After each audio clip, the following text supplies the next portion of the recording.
Krishna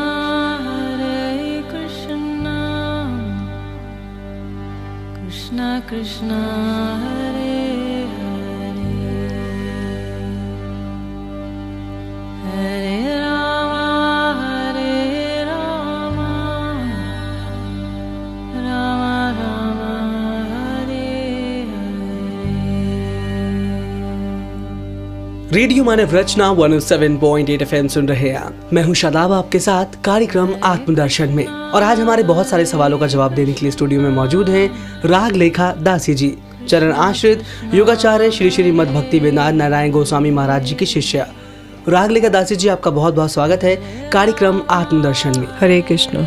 पुरानी रीति रिवाज हैं या फिर ये कहें कि धर्म से जुड़ी कई सारी बातें हैं जिसके अंतर्गत हमें कई सारी चीज़ों को ना खाने के लिए संदेश दिया गया है जी। और आज हम शुरुआत करने वाले हैं। कहा जाता है कि प्याज, लहसुन और मांस नहीं खाना चाहिए। जी। शुरुआत करना चाहेंगे कि प्याज और लहसुन क्या आखिर क्यों नहीं खाना चाहिए, क्या रीज़न है इसका? जी शादाब भाई, एक कुछ हमारे पुराणों में और अन्य शास्त्रों में कथा आती है जी। 2 कथाएं हैं, तो उसको सुन के हम थोड़ा जानेंगे और भी इसके एविडेंसेस हैं जो मैं बताना चाहूँगी। तो एक बार एक कोई मुस्लिम किंग थे, राजा थे, और एक गाय थी और एक ब्राह्मण थे। तो मुसलमानों के लिए तो गाय का वध करना एक रेगुलर बात है।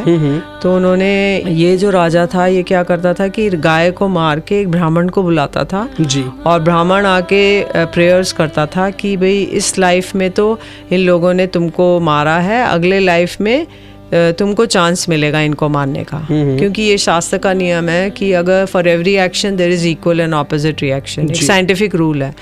तो अगर हम किसी को मारेंगे तो अगले जन्म में वो मनुष्य बनेगा और हम वो वाला जानवर बनेंगे जिसको वो बदला लेगा। जी। तो एक बार एक ब्राह्मण वहाँ पर आए और उनको बहुत इच्छा हुई कि मैं ये गाय का मांस खा लूं। जी। तो उन्होंने, उस वक्त ऐसा था कि कोई देख नहीं सकता था गैया का वध करते हुए, तो और उसको वो खाली बस प्रार्थना कर सकते थे और उसके बाद चले जाते थे।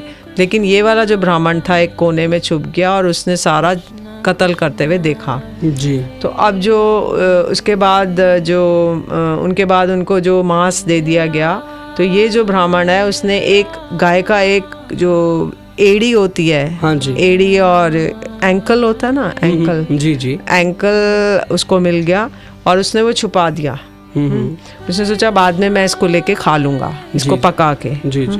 तो जब वो इसके बाद रात को लौटा तो उसने देखा कि जहाँ पे वो छुपाया था, तो उसको एकदम वो आश्चर्यचकित हो गया कि वहाँ पे जो उसका पंजा बन गया गार्लिक, लहसुन, क्योंकि गार्लिक में कली होते हैं ना। जी। और जो एंकल था तो वहाँ वो बन गया प्याज, क्योंकि वो डेंस होता है ना, लड्डू जैसा होता है ना। तो वो बन गया प्याज। तो इसलिए प्याज और लहसुन को कहा जाता है कि ये बहुत दुर्गंध देते हैं, है ना, क्योंकि वो उसने ब्राह्मण ने छुपा दिया था और उसको खराब नियत से वो करा। तो इससे बोला कि जब भी हम प्याज काटते हैं तो आंखों से पानी आता है। बिल्कुल।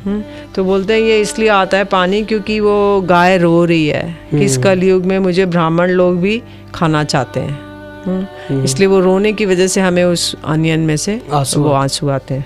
और एक और कहानी आती है, कथा आती है, तो उसमें बताया जाता है कि जब क्षीर सागर को मथा जा रहा था, तो मथकर जब अमृत का कलश लेके धन्वंतरी जी आए, तो धन्वंतरी जी ने वो कलश सब देवताओं को एक लाइन में बैठा दिया, असुरों को एक लाइन में बैठा दिया कि मैं ये अमृत बांट देता हूँ। क्योंकि असुर लोग चाहते थे हमें पिला दें, देवता चाहते थे हमें पिला दें, जिससे हम अजर अमर हो जाए। तो अब जब वो बांट रहे थे तो उन्होंने सबको, देवताओं को उन्होंने कहा, जो भगवान जो मोहिनी रूप धारण करके आए, तो उन्होंने वो अमृत का कलश लिया और सब असुरों को कहा कि तुमको मैं ना पहले देवताओं को पतला पतला पिला देता हूँ, बाद में गाढ़ा गाढ़ा तुमको पिलाऊंगा। जी। तो असुरों ने कहा ठीक है मोहिनी, तुम ऐसा ही करो। तो वो सबको पिला रहे थे, तो एक जो असुर था वो वेश बदल के देवताओं का वेश बना के बीच में आके वो पान करने लगा।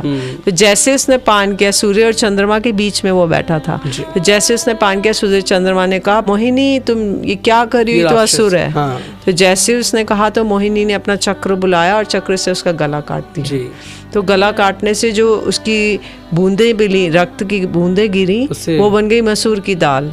तो इसलिए मसूर की दाल, काली मलका मसूर, दोनों अलाउ, हम लोग मतलब वैष्णव उसमें अलाउड नहीं है। और क्योंकि रक्त से बनी है। और दूसरा जो उसका जो फ्लैश था वो बन गया ऑनियन, और जो उसकी हड्डी थी वो बन गई गार्लिक। तो इसलिए इन तीनों को वर्जित किया जाता है जी। तो इसीलिए हमारा इसमें विशेष आग्रह है, क्योंकि वो असुर ने पान किया था। वैसे तो वो अमृत पान करके वो कर चुका था, लेकिन फिर भी असुर ने इसको वो किया, उसके मुख से निकला था, इसलिए विष्णु को और वैष्णव इसको लेते नहीं है, और वो एक बुरे उसके रूप में परिणत हो गया जो दुर्गंध युक्त था जी। तो अब कुछ और एक कहानी आती है कि एक बार एक विष्णु जी थे, एक बार एक सतयुग में ऋषि लोग गोमेध और अश्वमेध यज्ञ कर रहे थे, और जिससे कि सारे संसार का कल्याण हो जी जी। तो एक को क्या करते थे, किसी गाय या घोड़े को पीसेस में करते थे और उसको यज्ञ में दे देते थे। अश्वमेध यज्ञ भी जिसे कहा जाता है। हाँ, अश्वमेध यज्ञ या फिर गोमेध जी, गैया को या घोड़े को दिया जाता था पहले जी। तो उससे क्या होता था कि ऋषि लोग मंत्र पढ़ते थे, और मंत्रों से वो जो पशु था वो अपने आप सुंदर युवा बन जाता था। ऐसे मंत्र पढ़ते थे। तो एक बार वो ऋषि ये लोग कर रहे थे गोमेध यज्ञ, तो उनकी जो ऋषि थे, उनकी जो पत्नी थी वो गर्भ धारण किए हुए थी। तो उसकी इच्छा हुई कि मैं ये मांस खाऊं, गौ मांस। तो उसने सुना था कि जब भी कोई गर्भवती स्त्री हो, उसको कोई इच्छा हो तो उसको पूरी कर लेनी चाहिए, नहीं तो वो जो बालक है उसके मुख से हमेशा सलाइवा या थूक निकलता रहता है। तो इसलिए उसने सोचा कि मुझे ये कर लेनी चाहिए, और उसने सोचा कि मेरे को इतना स्ट्रेंज डिजायर क्यों हो रहा है। फिर भी उसने क्या किया कि एक पीस ऑफ मीट रख लिया। तो अब क्या हुआ कि उसने ये छुपा दिया कि बाद में मैं जाकर इसको वो कर लूँगी। तो उस वक्त जब ऋषि लोग ने अपना ख़त्म किया यज्ञ, उन्होंने सारे मंत्र बोल दिए कि नई गैया यंग युवा बन जाए, लेकिन क्या हुआ कि वो नहीं बनी, और उसमें एक पीस कम रह गया गैया के। वो पीस वही था जो छुपा के रखा गया था जी। तो अब क्या हुआ कि उन्होंने अपने ध्यान लगाया कि ये कैसे हो गया, कहाँ गया गैया का मांस। तो ध्यान लगा के देखा कि ये तो मेरी पत्नी ने ही किया है। तो फिर उन्होंने वो समझ गए, और उन्होंने उस जो मांस का पीस था उसको दूर फेंक दिया फील्ड्स में जी। और इससे क्योंकि उन्होंने मंत्र फेर दिए थे, मंत्र पढ़ दिए थे, तो इसलिए वो जो था उस मीट के पीस में भी लाइफ थी, और उसके जो हड्डी थी उससे गार्लिक बन गया, लहसुन, और जो उसका मीट था वो ऑनियन बन गया, और उसी फील्ड में खेत में उगाया। हाँ, तो इसलिए ये जो है ये कभी भी कोई ये लोग लेते नहीं है वैष्णव लोग, और उसको भगवान को अर्पण नहीं करते हैं। रेडियो मानव रचना 107.8 FM सुन रहे हैं आप। मैं हूँ शादाब, आपके साथ कार्यक्रम आत्मदर्शन में। जीवन में बहुत सारे संदेश हम सुनते हैं, बहुत सारी सीखों पर हम चलते हैं, और कह सकते हैं कि जीवन जो है वो बहुत सारी चीज़ों से मिलकर बना है। कई बार कहा जाता है कि आप ये चीज़ मत खाइए, ये चीज़ मत खाइए, तो कहीं ना कहीं उसके पीछे कोई ना कोई एक तथ्य ज़रूर छुपा होता है। आज ऐसे ही तथ्यों के बारे में जानकारी देने के लिए हमारे साथ स्टूडियो में मौजूद हैं रागलेखा दासी जी। यहाँ लेंगे छोटा सा ब्रेक, और ब्रेक के बाद जारी रहेगा ये प्रोग्राम जिसका नाम है आत्मदर्शन। सुनते रहिए radio Manav Rachna 107.8 FM। Feel good, feel live. गुरुदेव कृपा करके मुझको अपना लेना। गुरुदेव कृपा करके मुझको अपना लेना। गुरुदेव कृपा करके मुझको अपना लेना। गुरुदेव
Krishna Hare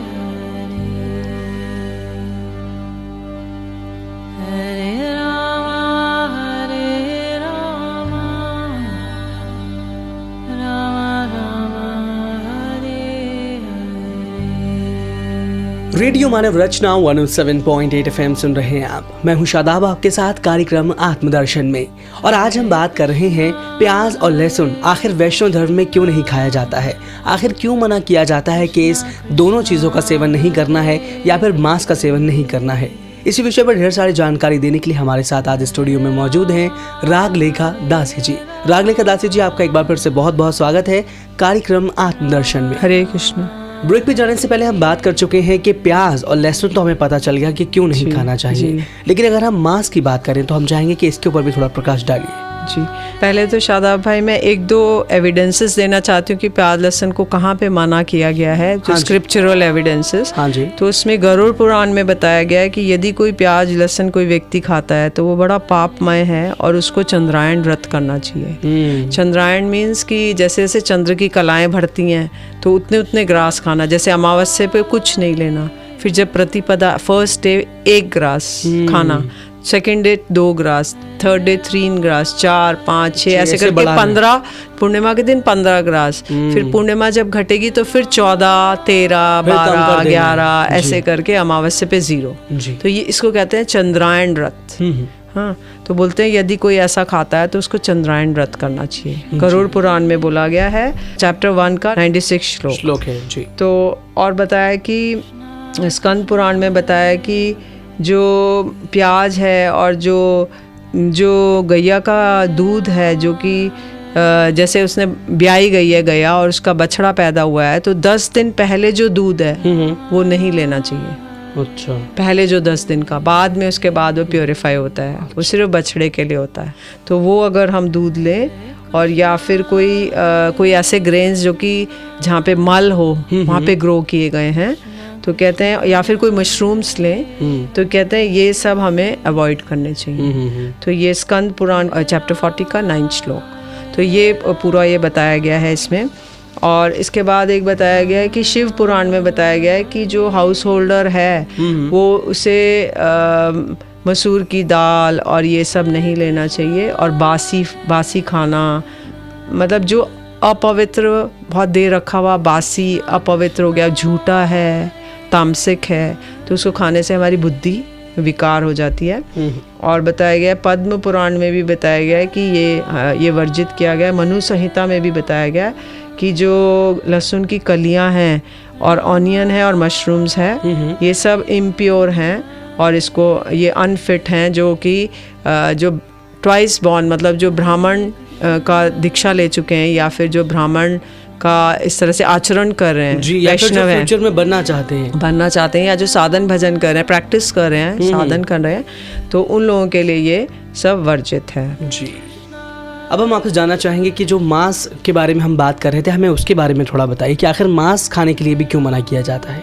जी, तो इसमें मांस में देखिए ऐसा है कि हमारा जितना भी आहार है वो 6 तरह में डिवाइडेड है। एक तो carbohydrate, proteins, fats, minerals, vitamins and water. तो हमें ऐसा कहा जाता है कि भाई मांसाहार ग्रहण करोगे तो सब चीज़ें हमें, एक होता है एनिमल प्रोटीन, एक होता है वेजिटेबल प्रोटीन। तो ऐसा कहा जाता है कि एनिमल प्रोटीन लोगे तो तुम तंदुरुस्त रहोगे, हष्ट पुष्ट रहोगे, पर ये भ्रांत धारणा है, ऐसा विचार गलत है। तो हमें लेना पड़ेगा वेजिटेबल डाइट, जो कि हमें चावल, रोटी, गुड़, चीनी, आलू, शक्कर, तेल, घी आदि ऐसे स्निग्ध पदार्थों से हमें मिल सकती है।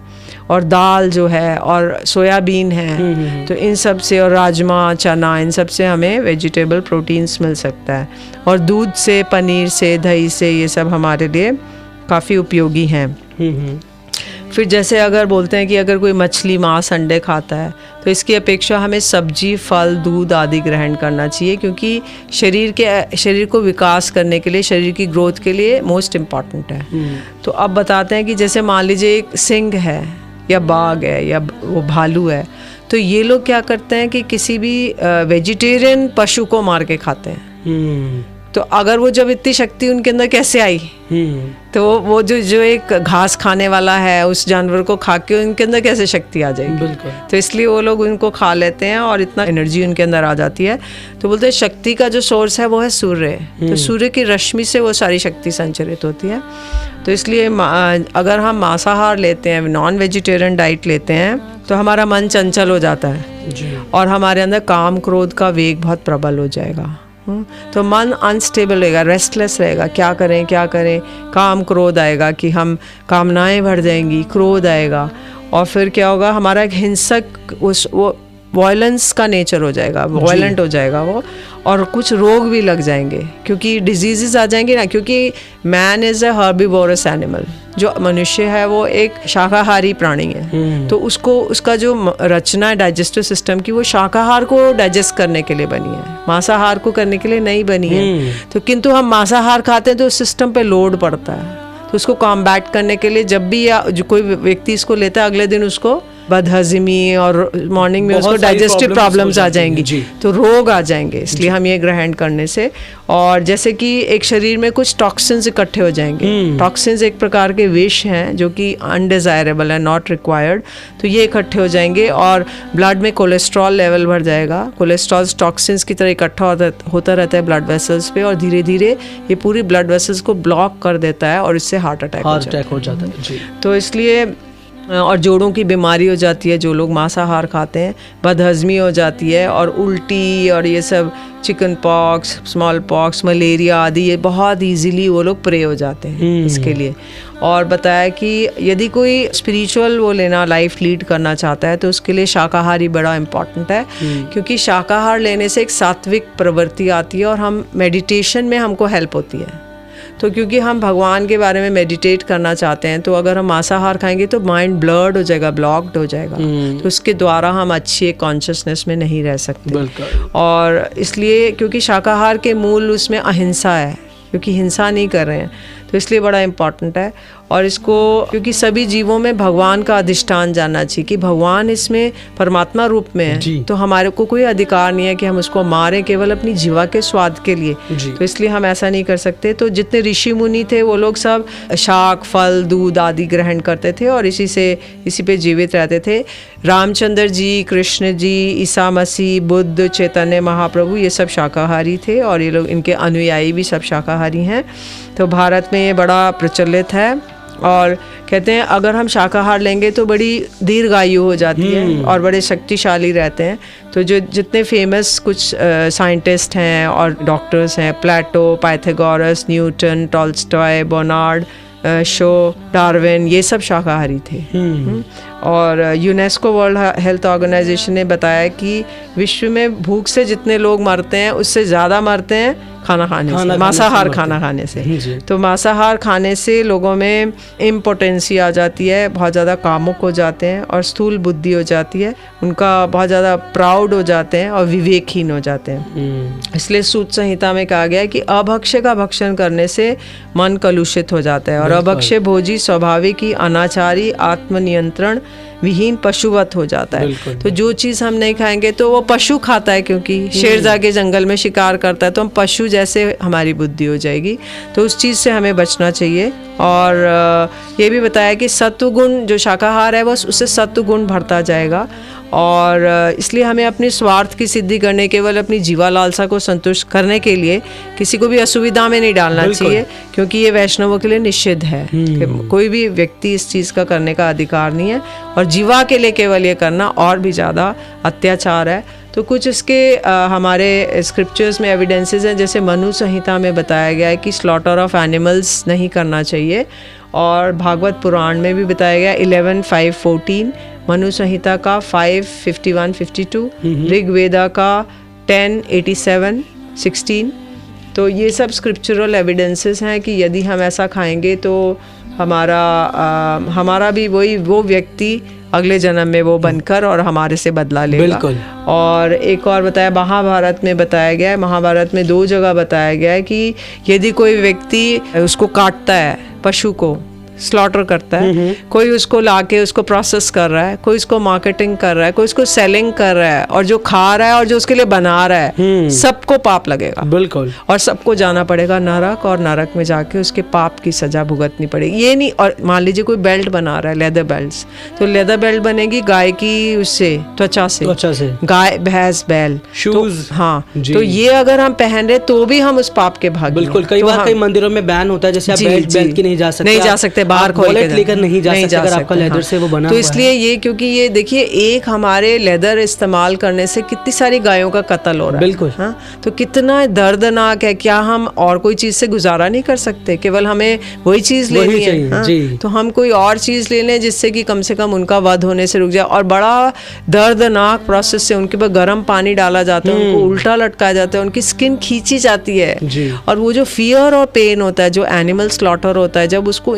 उनको इतना डर लगता है अपनी मृत्यु से, इतना दर्द होता है उनको, वो सारा फियर और पेन जो वो खाता है उसके हृदय में भी आ जाता है। बिल्कुल। तो इसलिए हमें ये बड़ा ही एक बहुत ज़्यादा क्रूएलिटी है। मेरा तो यही निवेदन रहेगा कि हमें ऐसा कार्य नहीं करना चाहिए, हम सबको वेजिटेरियन होना चाहिए। ये जीवन जो है एक जीवन चक्र की तरह है, यानी हम जिसके साथ जैसा करते हैं, ये जीवन एक ना एक दिन हमें भी उस रास्ते पर, उस मंजिल पर लाकर खड़ा कर देता है, जहाँ पर हमारे साथ भी सेम वही सारी चीज़ें होती हैं जो हम दूसरों के साथ करते हैं। और बिल्कुल सही कहा आपने कि जिस टाइम एक जानवर को मारा जाता है, काटा जाता है, कितनी तकलीफ उसको होती होगी। और ये भी बहुत अच्छी बात है जब लोगों को समझाया जाता है कि आप ये लेदर का यूज़ करना बंद कर दीजिए, आप नॉन वेज जो है उसको बंद कर दीजिए, वेजिटेरियन हो जाइए, तो कहीं ना कहीं लोग एक्सेप्ट नहीं करना चाहते हैं। आप जानना चाहेंगे, बहुत सारे लोग ऐसे भी हैं जिनको समझाने की लगातार कोशिश की जाती है कि चलिए ठीक है, आपने खाने की आदत डाल ली है, इसको हल्के हल्के छोड़ा जा सकता है, कोई चीज़ दुनिया में ऐसी नहीं है जिसको आप छोड़ नहीं सकते। लेकिन कहीं ना कहीं लोग मानने के लिए तैयार नहीं है, ऐसी चीज़ें देखने के लिए तैयार नहीं है। क्या कहना चाहेंगे आप उनसे कि क्या प्रभाव पड़ेगा आने वाली जनरेशन के ऊपर? खुद सोचिए, अगर कोई हमारे बच्चे को हमारे सामने ही काट के खा जाए, उसकी खाल की अपने बैग बना ले, कुछ और जूते बना ले, तो क्या बीतेगी हमारे ऊपर? देखिए शादाब भाई, मैं तो यही कहना चाहूँगी कि यदि अगर हम एनिमल्स को खाते हैं तो हम ह्यूमन उसको फीटस को और उसको क्यों नहीं खाते हैं? बिल्कुल। और ह्यूमन डेड बॉडी को क्यों नहीं काट के खाते हैं? हाँ, तो उसको भी खा लें। और एक और सबसे बड़ी साइंटिफिक बात यह है कि जब भी कोई आत्मा निकल जाती है एक शरीर से, तो वो डिकम्पोज हो जाता है, उसमें बैक्टीरिया, वायरसेस और टॉक्सिन्स तुरंत आ जाते हैं। लेकिन हम उसको खाली टेस्ट के लिए उसको खूब सीजनिंग कर रहे हैं, उसका मसाला लगा रहे हैं, फ्राई कर रहे हैं, सब कुछ कर रहे हैं और खा लेते हैं। सोचते हैं ये तो इतना अच्छा चीज़ है, हमारी बॉडी के लिए इतना अच्छा एनिमल प्रोटीन आ जाएगा। तो लेकिन आप ये सोचिए उसके पीछे कितनी बड़ी दर्दनाक स्टोरी है। और दूसरा कि हम इसको साइंटिफिकली भी हम इसको खाएंगे तो ये कंटामिनेशन है हमारे शरीर में, हम अपवित्र वस्तु ही डाल रहे हैं। और फिर अगर आप ह्यूमन क्या कर रहे हैं तो फिर आप उनको जलाते क्यों हैं? आप अपने घर वाले जो आपके घर में जिनकी डेथ हो जाती है उन्हीं को खा लीजिए। जब आप दूसरों के लिए इतने रुथलेस और इतने मतलब क्रूअल हैं, तो अपने घर वालों के लिए भी हो, अपने बच्चे का कोई क्या मांस निकाल के खा सकता है? तो इसलिए आप अपने ऊपर बीती, अपनी आप बीती से ही हमको जिसके पाँव ना पड़े भी भाई वो क्या जाने पीर पर आई, कि हमारे पर हमारे को कुछ होता नहीं है, हम सोचते हैं अरे दूसरे का दुख तो कोई दुख ही नहीं है। हाँ। तो धीरे धीरे हमें यही रियलाइज करना चाहिए कि it is a very very impure process. इसको लेने से हमारे शरीर में कोई भी लाभ नहीं होगा। और उस फिल्म में ये भी दिखाया गया कि कैसे स्टोर्स में एकदम अच्छे से वेल पैक्ड वो रख दिए जाते हैं पीसेस, एंड लोग उसको बड़े टेस्ट से अलग अलग डेलिकेसीज खाते हैं। मेरा मानना है रागलेखा दासी जी ये है कि शास्त्रों में क्या लिखा है वो एक अलग बात है, हमारा जो एक संस्कार है वो भी चलिए भूल जाइए, लेकिन कहीं ना कहीं हम सब लोग एक मानव हैं। और मेरा मानना ये है कि हम मानव होने के नाते हम लोगों के अंदर से मानवता खत्म नहीं होनी चाहिए। क्योंकि जैसा आपने कहा कि जब तक हमारे ऊपर कोई दर्द, कोई आपबीती नहीं होती है, तब तक हम दूसरे को दर्द को समझ नहीं पाते हैं। आप सभी लोगों से, जो लोग सुन रहे हैं, उनसे रिक्वेस्ट है कि आप लोग प्लीज ऐसा ना करें, क्योंकि मार्केट में बहुत सारी जब सर्दियां आती हैं लोग बोलते हैं फर वाली जैकेट चाहिए, प्योर लेदर की जैकेट चाहिए, लेकिन सोचिए आपकी उस एक स्टाइल, एक आइकन बनने के लिए कितनी लंबा प्रोसेस है। और किसी एक जानवर को, कितनी सारी भेड़ों को मारना पड़ेगा, कितनी गायों को मारना पड़ेगा, बैलों को मारना पड़ेगा, बहुत तकलीफ प्रोसेस है। और गाय का तो वैसे भी वर्जित है। गाय का अगर आप एक पीस से अगर एक मांस का एक टुकड़ा यूज करते हैं या स्किन यूज करते हैं, उतने जितने उसके रोम को, जिसके उसके बाल हैं, उतने जन्म हमको नरक में बिताने पड़ेंगे। कोई एक पीस खाता है, उसका मांस का एक टुकड़ा खाता है, उतने जन्म उसको नरक में जाना पड़ेगा। तो इसलिए हम ऐसा ना सोचें कि इतना बड़ा इजी है, 4 इंच की जीवा है उसके लिए बड़ा इजी है, बट इसके जो रिएक्शंस है बहुत ज्यादा ट्रेमेंडस है। बिल्कुल बिल्कुल।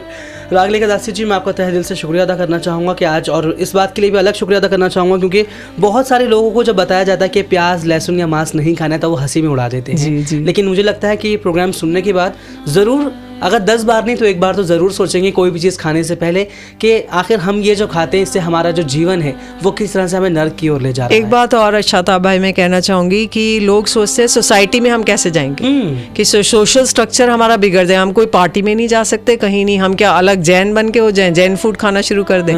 तो लेकिन आप सोसाइटी में वैसी ही सोसाइटी बना लीजिए, ये तो हमारे हाथ में है ना। तो अगर आप कुछ नहीं खाएंगे तो सोसाइटी आपको आपके लिए अलग बना के देगी। जब आप जाएंगे भाई ये नहीं खाते हैं तो उसको आपको वैसे ही एंटरटेनमेंट देगी। आप क्यों दूसरों के लिए बना आप उनके लिए क्यों अपना सैक्रिफाइस करना चाहते हैं? बिल्कुल। तो इसलिए अब हमें एक वे बनाना है सोसाइटी में, ना कि उनके जैसे चलना है। बिल्कुल बिल्कुल। रागलेखा दासी जी, हम आपको तहे दिल से शुक्रिया अदा करना चाहेंगे। आज आप रेडियो मानव रोशनी में आई और आपने इस विषय में इतनी ढेर सारी जानकारी दी, इसके लिए बहुत बहुत शुक्रिया। हरे कृष्णा। दोस्तों, मान लीजिए कि जीवन जो है गाड़ी के उस पहिए की तरह है जो बार बार घूम घूम कर सड़क से लगता है और बार बार हमारे पास वापस आता है। हम जिसके साथ जैसा करते हैं ये नेचर, ये प्रकृति हमें वैसा ही देती है। इन्हीं बातों के साथ मुझे दीजिए इजाजत और सुनते रहिए radio Manav Rachna 107.8 FM। Feel good, feel live, live, live, live.